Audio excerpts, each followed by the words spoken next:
Dear viewers, in this video, we will learn about such a unique community that adopts a distinct and secluded lifestyle upon which time seems to have no effect.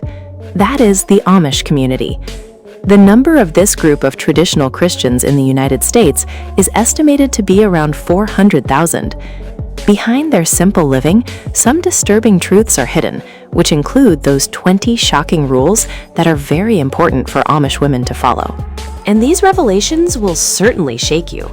In the United States alone, women, even for what is considered the most glamorous day for most brides, that is, their wedding day, on that day too, Amish women remain without makeup and stay away from any decorative jewelry. Their appearance is presented to the world in its natural state, without exception. This practice is deeply rooted in their dedication to demut, or humility. They believe that drawing attention to oneself through external beautification is a form of pride, which they consider a fundamental sin that leads to all other evils. One specific feature that can be easily observed is that traditional Amish clothing does not have any buttons. Instead of buttons, traditional clothes use hooks and eyes, or straight pins are used. This practice was born out of a desire to avoid vanity and emphasize simplicity, as buttons were considered decorative and could promote pride. Furthermore, practicality and durability are valued in Amish attire, and they prefer simple fastening methods that are easy to repair or replace when needed. From the moment of waking up until going to bed, an Amish woman's hair remains hidden under her prayer hat or cap. These white caps are not an optional accessory. Rather, for all, are essential religious garments worn by baptized women without exception. This rule is strictly followed in every situation, whether they are working in the fields, attending church services, shopping for their needs, or even during childbirth. A lesser-known fact is that these caps are often pinned to a second cap worn underneath, which is usually a mesh cap that holds the hair in place. This layered system ensures that no strand of hair becomes loose during daily activities.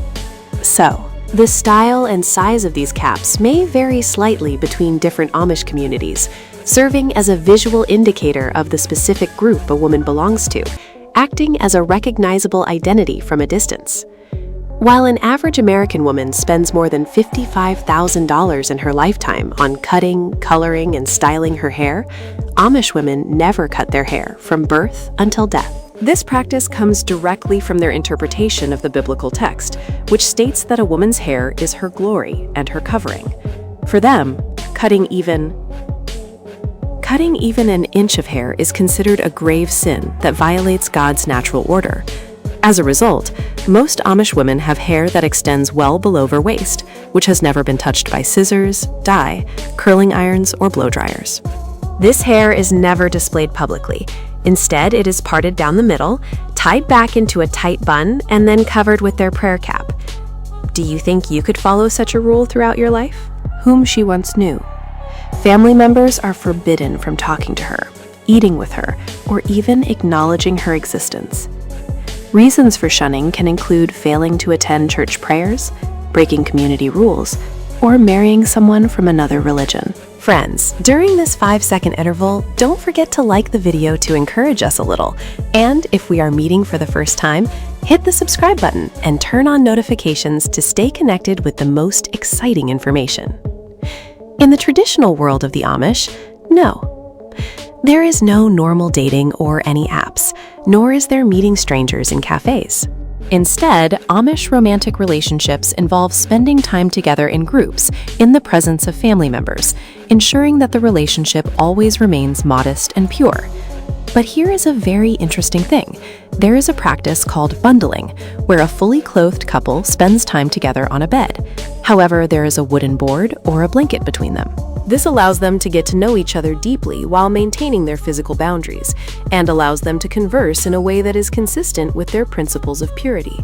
This courtship process can last for months or even years, as the couple tests their compatibility, finally leading to a simple ceremony in the presence of the community.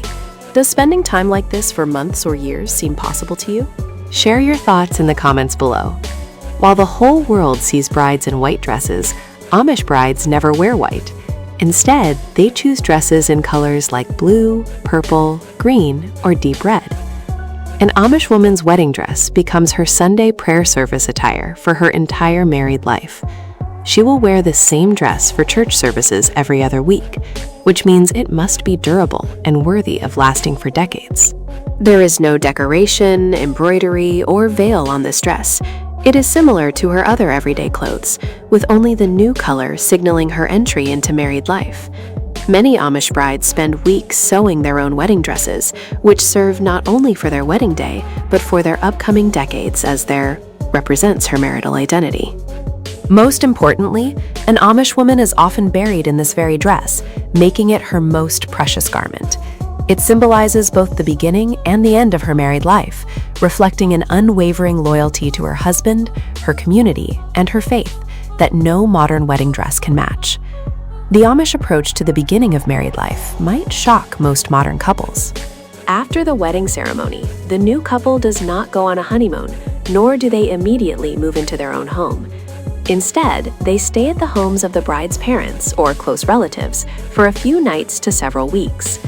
During this period, the new couple fulfills their responsibilities toward that family, which includes cleaning, cooking, and helping with everyday chores.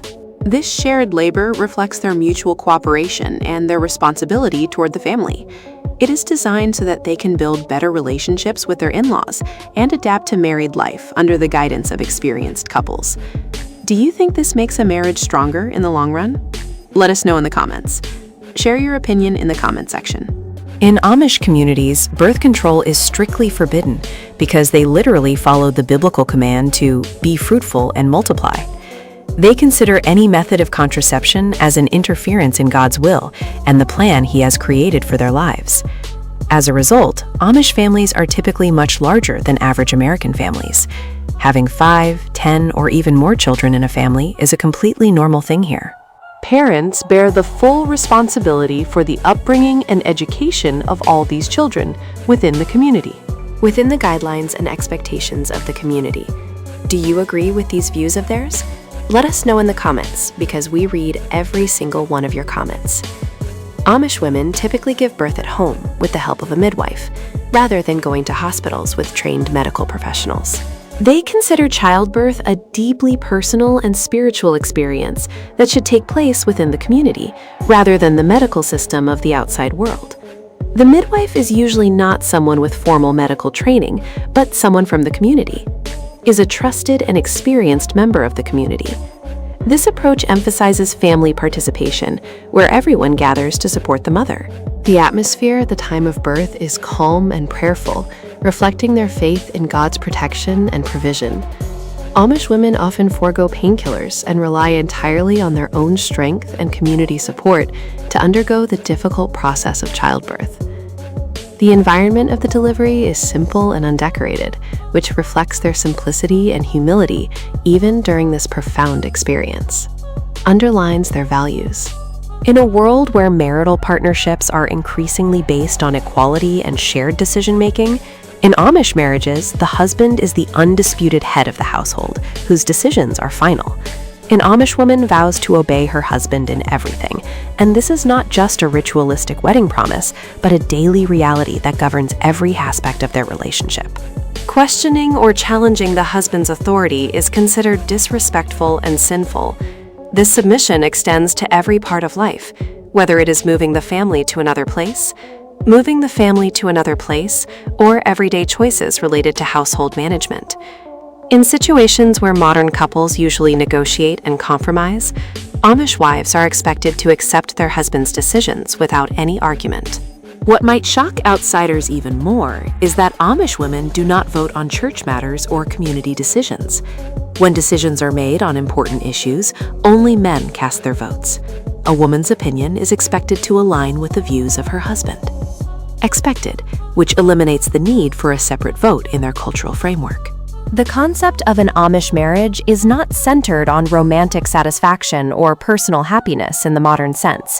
Instead, it is built around clearly defined roles that support the survival and success of the family and the wider community. A successful marriage is measured not by equality or emotional fulfillment, but by how well each partner fulfills their God-given role. In contemporary society, more than 70% of mothers with children American women participate in the workforce and build their careers. In stark contrast, Amish communities maintain a fundamentally different approach that has remained completely unchanged for generations. Despite all the feminist movements that have transformed mainstream society, an Amish woman's work remains focused exclusively around the home and the family.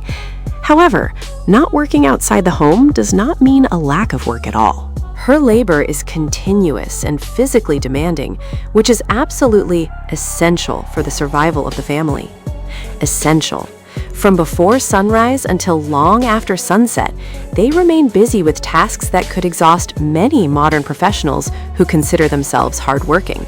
A typical day for an Amish woman might include milking cows at 4:30 a.m., preparing completely fresh meals for large families, washing clothes by hand, tending to large vegetable gardens, canning hundreds of jars for winter, sewing all the family's clothes by hand, and cleaning the entire house without the aid of any modern appliances. Some Amish women run home-based businesses, such as selling handmade quilts or baked goods to tourists to earn an income. However, these ventures are always operated from their homes and are carefully organized around their primary household responsibilities.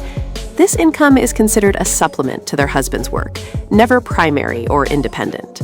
Many women sincerely believe that managing the home and raising children is their highest duty, a sacred responsibility, not a burden or a limitation. In their culture, having everything, the concept of having it all, does not even exist. Their definition of female fulfillment is centered entirely around domestic excellence and successful motherhood. In the Amish community, education is valued, but its nature is completely different from mainstream society. Children attend one-room schoolhouses where they learn basic subjects like reading, writing, math, and a bit of history. However, formal education strictly ends after the 8th grade, and it is here that the gender divide becomes particularly evident. While boys move into apprenticeships or get the opportunity to continue learning through practical skills that prepare them for farming or trade. Meanwhile, girls typically finish their formal education to focus entirely on developing domestic skills and preparing for their future roles as wives and mothers. This reflects the traditional gender roles that define Amish society and expresses their commitment to preparing children for their expected life paths. It is surprising that in Amish schools, comprehensive sex education programs are not provided, and this absence reflects their desire to protect young minds from information they consider inappropriate or premature, upholding their values of modesty and the sanctity of marriage. Children learn basic biology through their daily interaction with farm life and livestock. However, human reproduction and romance are rarely discussed directly or explicitly. Instead of classroom instruction, youth learn through private conversations with parents and trusted adults as they reach appropriate ages and life stages. Information is obtained through these channels. This approach emphasizes the sanctity of marriage, the importance of family relationships, and the religious significance of procreation within the correct context. This method helps foster trust and responsibility among young Amish individuals. In the Amish religious structure, there is a clear and complete distinction between the roles and responsibilities of men and women. Women are primarily responsible for domestic duties and family care, while men hold all leadership roles in the church and community governance. This division is based on the Amish interpretation of biblical teachings, which emphasize male leadership in religious matters. In Amish communities, only men can serve as preachers, ministers, or bishops. Women are completely excluded from these positions of religious authority and decision-making. Despite being excluded from formal religious leadership, Amish women play a vital role in maintaining the spiritual fabric of their communities. They actively participate in church services and are responsible for the faith and values of the children. Teach about faith and values and contribute significantly to the spiritual development of their families. Their influence may not be as visible or formal as that of male preachers, but it is deeply felt throughout the entire community. One of the most interesting and seemingly contradictory aspects of Amish culture is the tradition called rumspringa, which means running around or a wild journey. This refers to the period beginning around the age of 16, when Amish teenagers are relatively free from the constraints of Amish rules and customs to experience the outside world. During Rumspringa, youth can wear non-Amish clothes, use modern technology, drive cars, listen to popular music, and experiment with behaviors that are normally strictly forbidden. This period allows them to make an informed decision about whether they want to commit to the Amish lifestyle through baptism or leave the community permanently. Rumspringa is informal and unorganized, with no official rules or fixed time frame. Its duration varies significantly from one person to another, and the choice to return to the Amish community is entirely personal. What makes this tradition particularly interesting is that despite the absolute freedom it offers, the majority of Amish youth choose to return to their communities and commit to the Amish way of life through baptism. For young Amish women, Rumspringa is the only period in their lives when they possess the freedom that modern women take for granted. They are free from community surveillance or can make choices about their appearance, activities, and relationships without judgment. However, they also know that staying in the outside world means permanently losing their family and everything familiar to them. An amazing aspect of Amish culture that often surprises outsiders is their ability to speak 3 languages. Within their families and communities, they use Pennsylvania Dutch for daily conversations and informal social interactions. This language preserves their cultural identity and fosters a sense of belonging and intimacy. Additionally, all Amish people are highly proficient in speaking English, which they use for interacting with the outside world, business deals, and any necessary communication with non-Amish neighbors or officials. They also maintain proficiency in High German, which is used for religious texts, church ceremonies, and formal spiritual purposes. This trilingual capability reflects their complex relationship with the outside world. Through Pennsylvania Dutch, they maintain their distinct cultural identity, retain their identity. Through English, they practically engage with mainstream society, and through High German, they safeguard their religious heritage. Unlike many other Christian denominations, baptism in the Amish community is administered in adulthood, typically between the ages of 16 and 25, to ensure that they express a deliberate and informed commitment to their faith. This process requires several months of preparation and religious instruction. The baptism ceremony often takes place in a stream or river, held, symbolizing the washing away of sins and the beginning of a new life within the church. This significant sacrament underscores the Amish values of personal choice, faith, and community, reflecting their unique religious traditions and deep commitment to preserving their way of life. The Amish community primarily prohibits the widespread use of modern technology, especially electrical and electronic devices. They believe that excessive reliance on technology can weaken the values of simplicity and humility. Moreover, it can create division and distract individuals from their spiritual lives. As a result, they prioritize faith, family, and community over worldly distractions. This technology-free way of life sets them apart from the modern world. For daily activities, they primarily remain self-sufficient and rely on nature-based energy sources. However, limited technology may be used for essential purposes, such as business or medical needs, but their overall lifestyle keeps them distinct from the larger society, sets them clearly apart. In an age when the average person takes more than 1,800 photos on their smartphone every year, Amish women can spend their entire lives without having a single photograph taken of themselves. This strict rule stems from their interpretation of the biblical commandment that forbids the creation of any graven image or likeness. Family portraits, selfies, and even photos taken by tourists are strictly forbidden and are considered a serious violation of their religious beliefs. What is particularly shocking is that many Amish women have never even seen their own full image. Most Amish homes have only small hand mirrors used for basic grooming. There is nothing large enough for one to see their entire reflection. Imagine never being able to see your own face the way others see it, never fully knowing how your clothes look on you, or never witnessing your own expressions or the changes in yourself over time.